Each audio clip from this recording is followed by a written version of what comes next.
Hola a todos, soy la profesora Claudia Corona Cabrera y en esta sesión veremos como tema el régimen fiscal y su importancia para el administrador. En esta sesión veremos ¿qué es un régimen fiscal?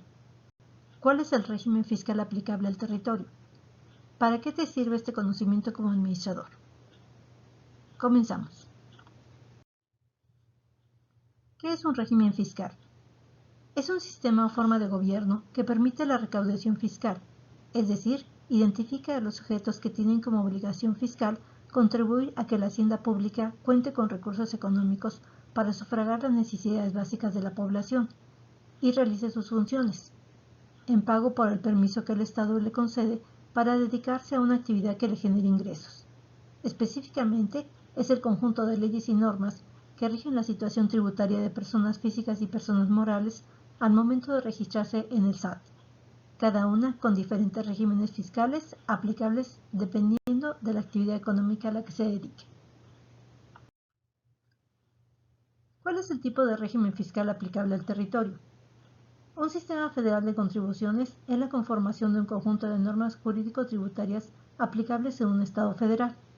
Dentro del ámbito nacional existen tres sistemas locales de contribuciones, el correspondiente a las entidades federativas, el de la Ciudad de México y el de los municipios. Los dos primeros están delimitados política y económicamente por sus respectivas constituciones políticas, estatuto de gobierno y norma secundaria emitida para sus territorios.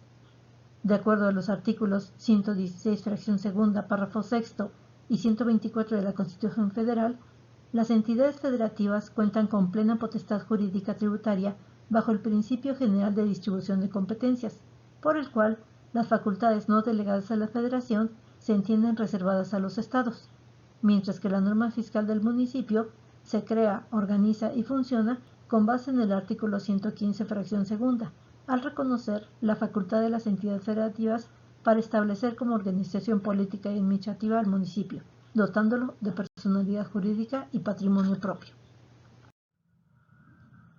Dentro de cada régimen fiscal se establece un rango de aplicación jerárquica de la ley fiscal, siendo norma fundamental la Constitución Política de los Estados Unidos Mexicanos, que establece en su artículo 31, fracción cuarta, la obligación de los mexicanos de contribuir al gasto público de la Federación de manera proporcional y equitativa. En su artículo 73, fracción séptima, se otorgan facultades al Congreso Federal para imponer una serie de contribuciones que cubran el presupuesto federal a partir de la creación de leyes ordinarias como son la Ley del Impuesto sobre la Renta, Ley del Impuesto al Valor Agregado o en su caso el Código Fiscal de la Federación, mientras que en su fracción 29ª confiere facultades exclusivas para imponer contribuciones en materia de comercio exterior, aprovechamiento y explotación de los recursos naturales, instituciones de crédito y sociedades de seguro, servicios públicos concesionados o explotados directamente por la Federación, así como los especiales sobre energía eléctrica, productos derivados del petróleo y explotación forestal, siendo necesario emitir el reglamento respectivo a cada una de las leyes mencionadas, para especificar el modo, tiempo y lugar para su aplicación. Por último, se incluye como norma fiscal individualizada las resoluciones emitidas por los magistrados del Tribunal Federal de Justicia Administrativa.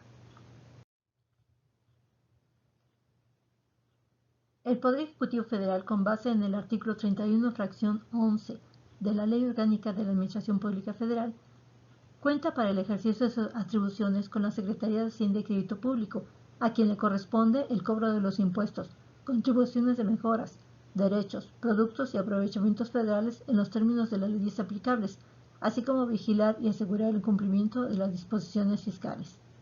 De igual manera, el artículo primero del Reglamento del Código Fiscal de la Federación determina que son autoridades fiscales las que estén adscritas a la Secretaría de Hacienda y Crédito Público, al SAT y a las unidades administrativas de las entidades federativas coordinadas y de los organismos desconcentrados y descentralizados, que ejerzan las facultades en materia fiscal establecidas en el Código Fiscal de la Federación y en las demás leyes fiscales en el ámbito de sus respectivas competencias.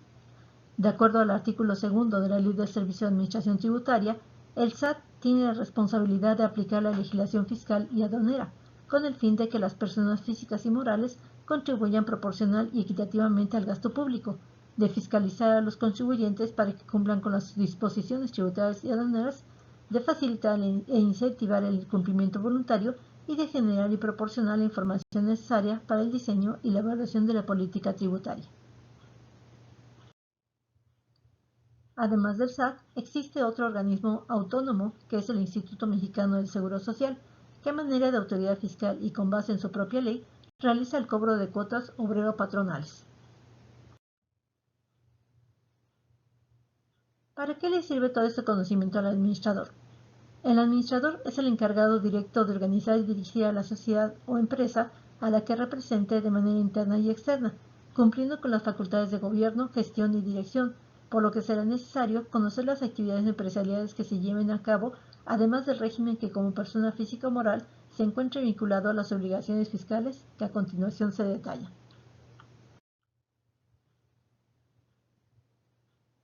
Persona física. Actividad empresarial de tipo comercial, industrial, autotransporte, agrícola, ganadera, de pesca, silvícola o actividad empresarial con ingresos por enajenación de bienes o prestación de servicios a través de Internet. Simplificado de confianza. Persona con actividad empresarial cuyos ingresos sean de 25,000 y hasta 3 millones de pesos al año.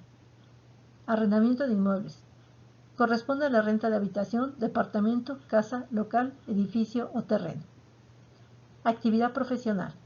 Pago de honorarios a profesionistas independientes que trabajen en instituciones o empresas como abogados, contadores, arquitectos, médicos, ingenieros, etc. Asalariados. Aquellos que reciben salarios derivados de un trabajo personal subordinado al servicio de un empleador. Incorporación fiscal o RIF. Contribuyentes con actividad empresarial que presten servicios que no requieran título profesional con ingreso menor a 2 millones al año, como son fondas, misceláneas, salones de belleza, refaccionarias, talleres mecánicos y tintorerías. Esto es aplicable hasta el año 2031. Ingresos asimilados a salarios. Ingresos que percibe el funcionario o trabajador de la Federación, miembros de Fuerzas Armadas, rendimientos a miembros de sociedades cooperativas o miembros de asociaciones civiles. Personas morales. Régimen general. Corresponde a personas que realizan actividades lucrativas como sociedades mercantiles, sociedad mercantil, asociación civil, instituciones de crédito, almacenes generales de depósito, arrendadoras financieras, uniones de crédito, entre otras. Con fines lucrativos. Sin ganancia como sociedad de inversión, sindicatos, cámara de comercio e industria, colegio de profesionales, instituciones de beneficencia.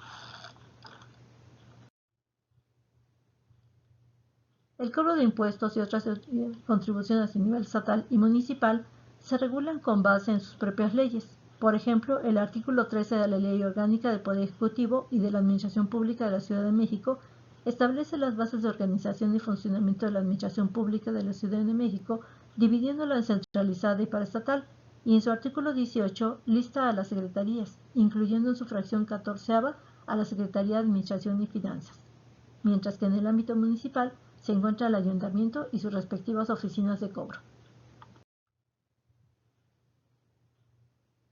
Son ingresos tributarios aquellos que provienen del poder impositivo del Estado, que son los impuestos, aportaciones de seguridad social, contribuciones de mejora y los derechos.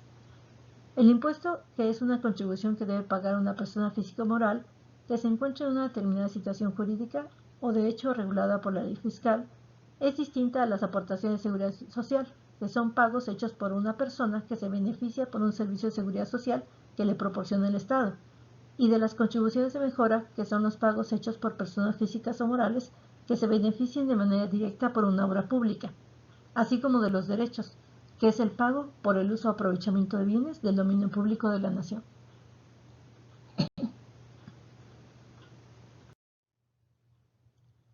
Son ingresos no tributarios los que derivan de la explotación de los recursos del Estado y de los financiamientos obtenidos por diversas vías, y se dividen en los de tipo patrimonial y los crediticios.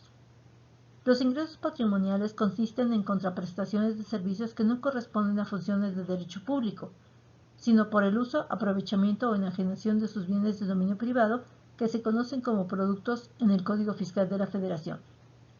Los ingresos crediticios son cantidades obtenidas de empréstitos a través de financiamiento por préstamos, emisión de bonos y su reembolso, obligaciones contraídas por la banca internacional y empréstitos públicos. Lo que aprendimos en esta sesión fue la definición de régimen fiscal, los tipos de régimen fiscal aplicables al territorio, el régimen fiscal de la persona física y la moral, así como los tipos de ingresos tributarios y no tributarios.